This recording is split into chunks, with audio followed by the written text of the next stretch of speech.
ఇప్పుడే జీ5 app download చేయండి. చూడండి మీ ఫేవరెట్ టీవీ షోస్ ఎప్పుడైనా ఎక్కడైనా. లక్ష్మి, లక్ష్మి, మీరు బ్రేక్ఫాస్ట్ చేయాలంటే నన్ను పిలవకుండా పనమ్మాయిని పిలుస్తారేంటి? బ్రేక్ఫాస్ట్ నేను పెడతాను.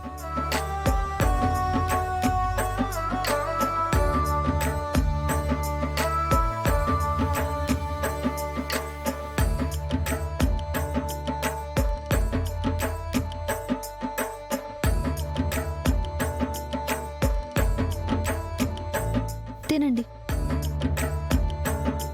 మిమ్మల్నే తినండి. ఈరోజు టిఫిన్ చాలా బాగుందని మామయ్య గారు అన్నారు. ప్లేట్లో వడ్డించాక వెంటనే తినేయాలి.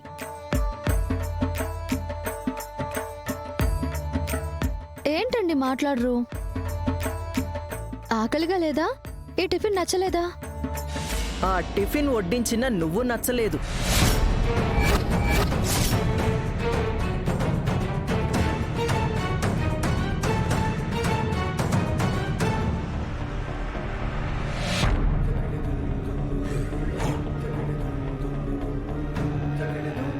నచ్చని వాళ్ల చేతులతో వడ్డించినది తినడం ఇష్టం లేక అలా కూర్చున్నాడు.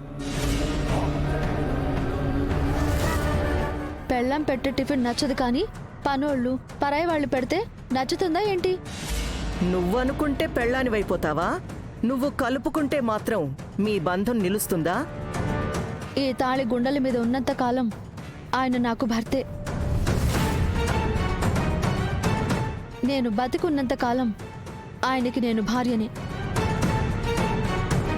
రాధా, నీ జీవితంలో నువ్వు చేసిన ఒకే ఒక్క తప్పు ఈ కృష్ణ మెళ్ళో తాళి కట్టడం.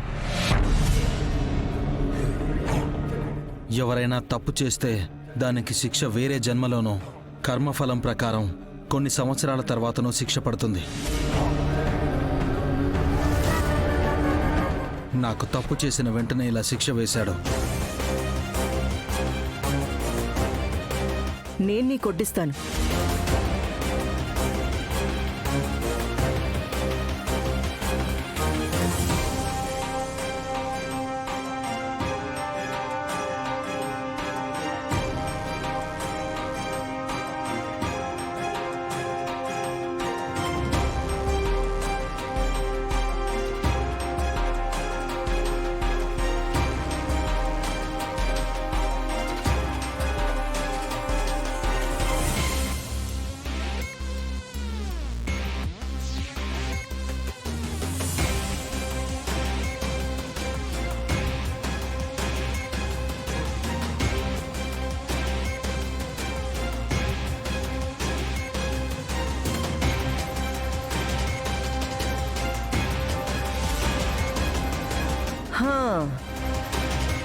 భర్తకి కనీసం టిఫిన్ పెట్టలేకపోయానని లోపల కుమిలిపోతున్నావా?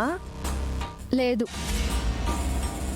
లోపల చాలా సంతోషంగా సంబరాలు చేసుకుంటున్నాను. సంబరాలు చేసుకుంటున్నావా? ఎందుకు? ఎందుకంటే నేను గెలిచాను. అందుకే నాలో నేను ఆనందపడుతున్నాను. నువ్వు గెలిచావా? ఇందులో నీ గెలిపే ఉంది. నాకు తెలిసి మీకు మా ఆయనకి ఎప్పటినుంచో మాటలు లేవు. కనీసం నా భర్త మీ వైపు కూడా సరిగ్గా చూడరు. మీ చేతులతో ఏమిచ్చినా తీసుకోరు. అలాంటిది మీ చేత్తో టిఫిన్ పెడితే ఆయన తిన్నారు. మీరు మాట్లాడిస్తే ఆయన మాట కూడా కలిపారు. ఇన్నాళ్లలో జరగని ఈ పని నా వల్ల జరిగింది. మీరిద్దరూ కలిశారు. అది ఖచ్చితంగా నా గెలిపే కదా. అలాగే ఆనందపడు. అంతేకాదు, మీరు మొదటిసారి పని చేశారు. ఎప్పుడు పెత్తనం చలాయిస్తూ అందరికీ ఆర్డర్లు వేసే మీరు నా భర్తకి టిఫిన్ పెట్టారు. ఇది అంతకంటే ఆనందమైన విషయం. నేను పని చేశాను. ఎందుకో తెలుసా? రాధని నీకు దూరం చేయడానికి. అయ్యో, మీకోటి అర్థం కావట్లేదు అత్తయ్య.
చెప్పు విక్రమ్.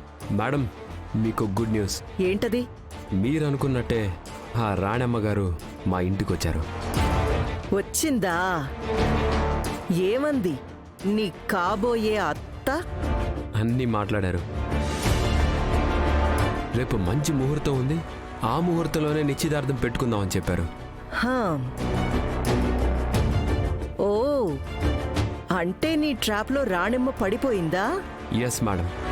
Good job Vikram. శివప్రియ విషయంలో మొదటిసారి పర్ఫెక్ట్గా అనుకుంది అనుకున్నట్టు వర్కౌట్ చేశాం. ఆ రాణెమ్మ కరెక్ట్గా చిక్కింది. మేడం, ఆ గుడ్ న్యూస్తో పాటు ఇంకో బంపర్ న్యూస్ ఉంది. ఏంటది? ఆ కృష్ణకి నిశ్చితార్థం మ్యాటర్ తెలియకుండా ఉండేలా రాణమ్మ గారిని లాక్ చేశాం. అంటే రాణెమ్మ నీకు శివప్రియకి రేపు జరిపే నిశ్చితార్థాన్ని ఎట్టి పరిస్థితుల్లో కృష్ణకి చెప్పదు. కృష్ణ విష్ణువులు లేకుండా మీ నిశ్చితార్థం జరిగిపోతుంది, అంతే కదా? Exactly madam. మీరు చెప్పినట్లే మా అమ్మ మా నాన్న చాలా బాగా యాక్ట్ చేసి రాణమ్మ గారిని కృష్ణ విషయంలో ఇరికించి అసలు కృష్ణ నిశ్చితార్థానికి వస్తే ఈ నిశ్చితార్థం జరగదు అనేలా చెప్పారు. మరి దానికి రాణెమ్మ ఎలా రియాక్ట్ అయింది?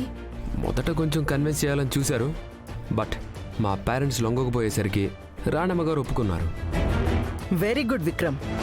కృష్ణని ఆపితే నీ పెళ్లికి ఏ అడ్డు ఉండదు.